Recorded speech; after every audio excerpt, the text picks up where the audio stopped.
बिस्मिल्लाहिर्रहमानिर्रहीम। अस्सलाम वालेकुम नाजरीन, आप यूट्यूब चैनल देख रहे हैं। मैं इमरान खान हूँ। नाजरीन, पाकिस्तान में सुबह का वक्त हो गया है और सबसे बड़ी खबर है, मुज़ाकरात पाकिस्तान में हो रहे थे। इन मुज़ाकरात के ऊपर सब ने उम्मीद बांधी हुई थी कि खलीज के अंदर, खित्ते के अंदर जंगबंदी होने के बाद ये मुज़ाकरात नतीजा खेज़ होंगे और इन मुज़ाकरात के नतीजे में अमन आ जाएगा, दोबारा जंग नहीं होगी और जंगबंदी कायम रह सकेगी।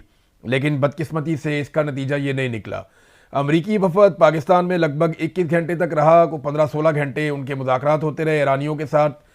3 मराहिल में ये मुज़ाकरात हुए लेकिन इनका नतीजा ठीक नहीं निकला।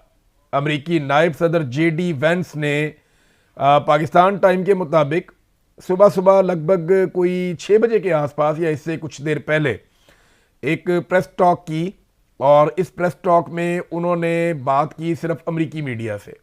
बाकी मीडिया को उन्होंने मौका नहीं दिया क्योंकि उनको आइडिया था कि बड़े अजीबोगरीब किस्म के सवालात आएंगे।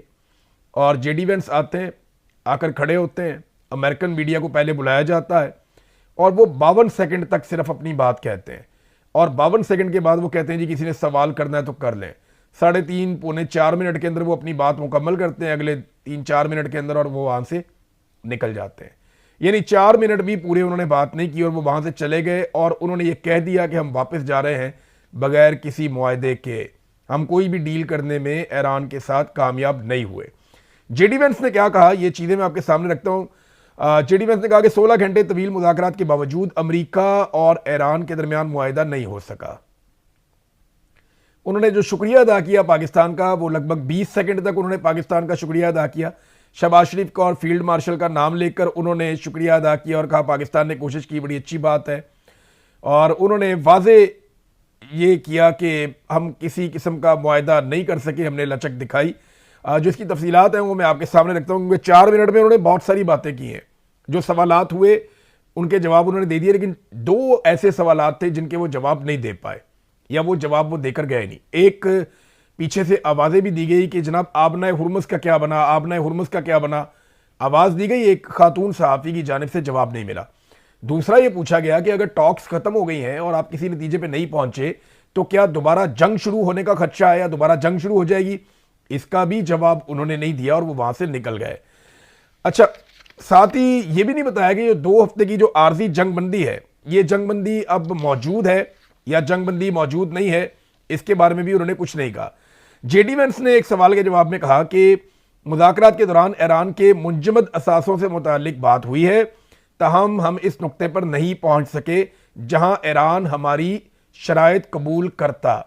JD वेंस ने दावा किया कि ईरान ने हमारी शराइत कबूल नहीं की, ईरान ने हमारी बात नहीं मानी। और साथ उन्होंने कहा कि हमने काफ़ी लचक दिखाई है, सदर ने हमें कहा था कि नेक नियति के साथ मुज़ाकरात में जाना है और मुआहदे के लिए अपनी बेहतरीन कोशिश करनी है, ये JD वेंस ने कहा। लेकिन अफसोस हुआ कि हम कोई पेशरफ्त नहीं कर सके। इसके अलावा एक और सवाल किया गया कि सदर से आपका कितनी मरतबा राब्ता हुआ, क्योंकि आपके अलग अलग अदवार हुए हैं, 3 अदवार में यानी 3 मौक़ों पर ये निगोशिएशंस हुई हैं या डायलॉग हुआ है आपस में। एक बिलवास्ता पहले मुज़ाकरात का एक दौर हुआ, दूसरा दौर जो है वो आमने सामने बैठकर एक और मुज़ाकरात का दौर हुआ, और तीसरे दौर में कुछ तकनीकी माहिरीन भी बुलवाए गए। ईरान से मुबैना तौर पे 3 तैयारे भी नूर खान एयरबेस पे पहुंचे, उसके अंदर कुछ तकनीकी लोग भी आए और वो भी इन मुज़ाकरात का हिस्सा बने। अमेरिका की जानिब से भी टेक्निकल लोग मौजूद थे और ईरान की जानिब से भी मौजूद थे।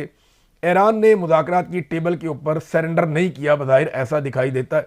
ना उन्होंने मैदान में सरेंडर किया, ना उन्होंने मुज़ाकरात की टेबल के ऊपर सरेंडर किया, और ये क्लियर कर दिया अमरीकी नायब सदर ने कि मुज़ाकरात जो है वो कामयाब नहीं हुए। अच्छा, इसमें एक चीज़ उन्होंने जाते जाते, जो वाहिद एक उम्मीद है जो जाते जाते वो दिलाकर गए हैं JD वेंस, उन्होंने कहा जी हम इस तजवीज़ के साथ जा रहे हैं कि अफ़हाम व तफ़हीम का तरीक़ाकार वज़ह किया जाए, देखना है कि ईरानी इसे कबूल करते हैं या कबूल नहीं करते।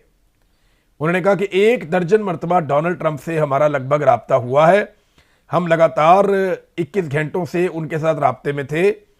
हमने एडमिरल कूपर से, मार्को रूबियो से और पीट हेग्सेट से और पूरी नेशनल सिक्योरिटी टीम से भी राब्ता किया, बार बार राब्ता किया।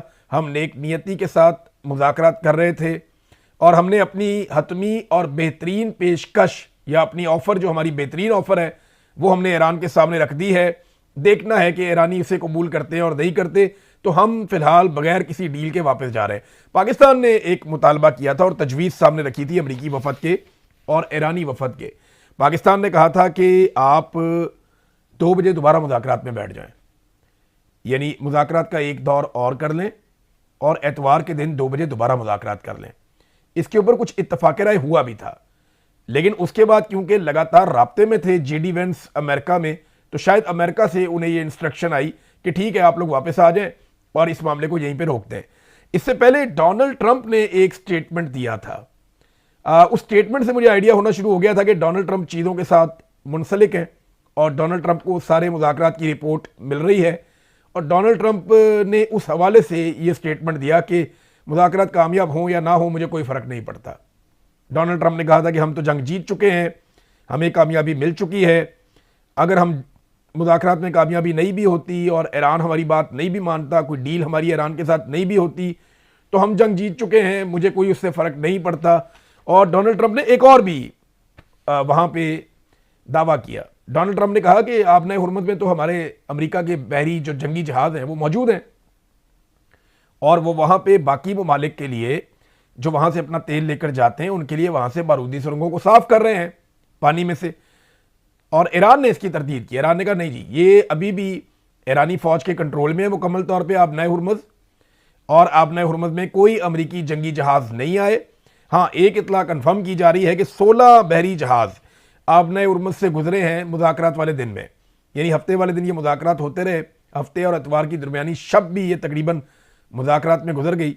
16 घंटे के इन मुज़ाकरात के दौरान और इससे पहले भी लगभग हफ्ते वाले दिन में 16 जहाज़ गुजरे हैं आबनाए हुर्मुज़ में से। और ट्रंप ने दावा किया कि अमरीकी फोर्सेस आबनाए हुर्मुज़ में मौजूद हैं और बारूदी सुरंगें साफ़ कर रही हैं, जबकि ईरान ने जवाब दिया कि आबनाए हुर्मुज़ खुली हुई ज़रूर है मगर ईरानी फ़ौजी कंट्रोल में है और कोई अमरीकी बेड़े इस तरफ नहीं आए और ना उन्हें यहाँ पे आने दिया गया है। एक और भी डोनाल्ड ट्रंप ने धमकी लगाई चाइना को, क्योंकि एक खबर चली थी कि चाइना ईरान को कुछ हथियार दे रहा है जो फ़िज़ाई दिफा के लिए है, यानी एयरक्राफ्ट को तबाह करने के लिए वो एंटी एयरक्राफ्ट कोई हथियार है वो दे रहा है, कंधे पे रख के चलाने वाले बाजूकाज हैं और वो हेलीकॉप्टरों को और एयरक्राफ्ट्स को या ड्रोन्स को निशाना बना सकते हैं।